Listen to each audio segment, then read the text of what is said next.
I'm Mike Gant, and this is the next episode in the series that I'm calling Biblical Living. And today, the subject is going to be Rhett and Link Deconstruction. Now, you might not know who Rhett and Link are. I didn't know who they were till like a week or two ago.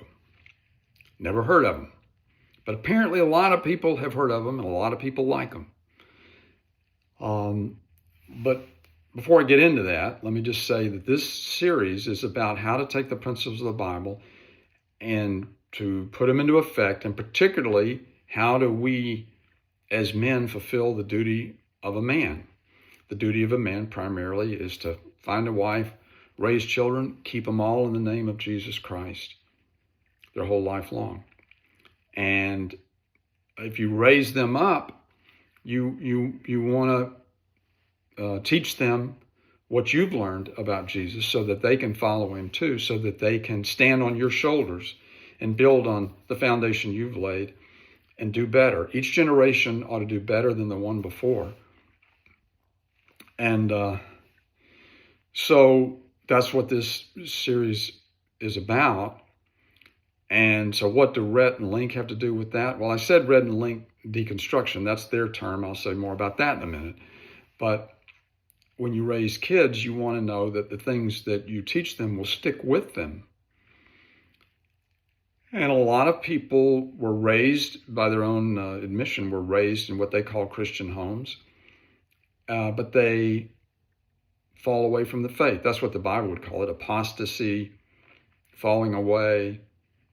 The modern parlance for that now is deconstruction. I think that term originally comes from maybe literary sources, but what people mean with that is I used to have faith and I don't have it anymore, or I used to have this kind of faith and now I've got that kind of faith. It's like sort of like a conversion story in reverse. So Rhett and Link, how do I even know who they are? Well, I was, because I am trying to help men fulfill their duty, I want to know where I can find men that I can help. I'm looking for men who want to follow Jesus without having to go to church. And I want to find where they are so I can share that message with them. Some might not even know that. Probably most of them think that I didn't know there was such a thing as following Jesus without following church or without going to church. So I want to reach them. Well, there's this guy named Alex O'Connor. I think his YouTube handle was Cosmic Skeptic. Maybe it still is. He's an atheist, really smart guy, young guy, and but seems open to Christianity lately, at least open to it, if I'm understanding that correctly. I don't know a whole lot about him. But he was interviewing this Rhett and Link, whom I'd never heard of, but obviously I could tell they were very famous people the way he was talking to them. Turns out, did a little checking, turns out they are YouTubers. They're they're a comedy team. They're two of the most successful YouTubers around right now.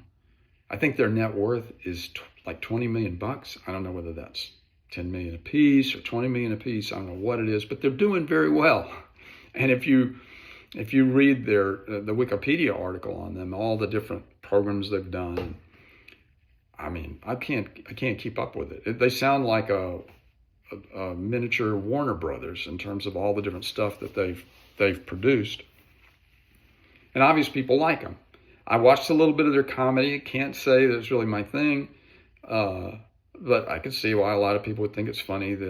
What I saw, the things I saw they were eating, people would give them food and they'd eat it blindfolded, and it had some ingredient in it that it wasn't supposed to have, and they were supposed to, something like cinnamon in a bowl of chicken soup or something. I don't know. That wasn't it, but it was stuff like that. And obviously they're engaging guys, and it's easy to see why they might be popular. Now, I should have said earlier, some of you may be very familiar with them and you already know far more than everything I've told you. But there's other people, maybe like me, who don't know anything about them. So I'm telling you what I know so that if you don't know anything, you'll at least know what I know. And if you do know a lot more about them, you'll recognize that, okay, this guy doesn't know a whole lot, but he's got a little bit of it. So they were being interviewed about that, and I went back and it was like an hour, and maybe it was even a 2-hour interview. I don't know, but I listened to him explain his story. This was just Rhett. But then I looked up their website, or they got multiple websites, or the YouTube site, whatever, and I found the first time that they actually told this story. It was Rhett telling his story. He seems to be the primary, at least in the ones I've watched, he was the primary storyteller. And so altogether, I guess in the last week or two, I've watched several hours of them talking and explaining and justifying it. So I wanted to comment on that. And I want to comment on it because it is such a common story. I mean, the story they tell, I've seen and heard over and over.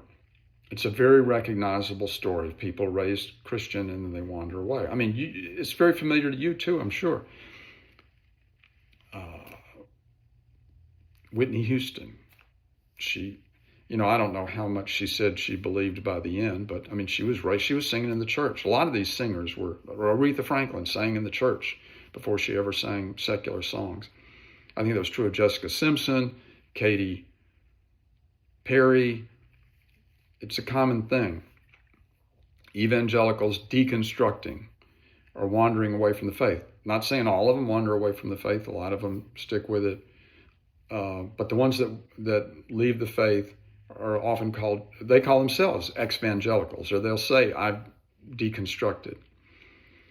And so I thought it would be good to talk about this Rhett link because it's such a common thing, and because you want to find out, okay, well, what makes a person fall away? The Bible words would be fall away, to become apostate, or to be victim to apostasy, to lose the faith, to deny the faith. The modern cultural word is deconstruct. Or secular people say somebody came to their senses. It's the opposite. As I say, it's just the opposite of a conversion story. I came to my senses when I turned to Christ, not when I turned away from him. So that's the purpose here. And I'm going to talk about the different themes that are common in their experience. And it's just, in a way, it's almost predictable. And so you don't want that to happen with your children. You don't want them to wander away. So you want to look for the signs, and you want to prepare them. You want to inoculate them, if at all possible, against this unbelief, because it comes on people gradually. It doesn't happen it may seem like an instant of time, but there's, sort of like when you go, if you see somebody just kind of push over a whole wall with just their hand, that means, there's termites or something else wrong in that wall that they could just push it over with their hand. So it might fall at one given date, but it's been going the wrong direction for a long time. So if you're going to do biblical living, you got to know, what are the detours that people take? How do you avoid those detours? How do you help your children avoid those detours? And if, God forbid, they should take one, how do you, are there ways to get them back? That's why we're going to use Rhett and Lincoln as example. And I'm just going to use what they say. I'm not going to try to get into their psyche. I'm not going to pass judgment on their motives. I'm going to take them at face value. I'm going to use their words, how they've described what they've done, and how that fits into this pattern that I'm talking about. And who knows, it may even help you make sure you don't take a detour. God bless till next time.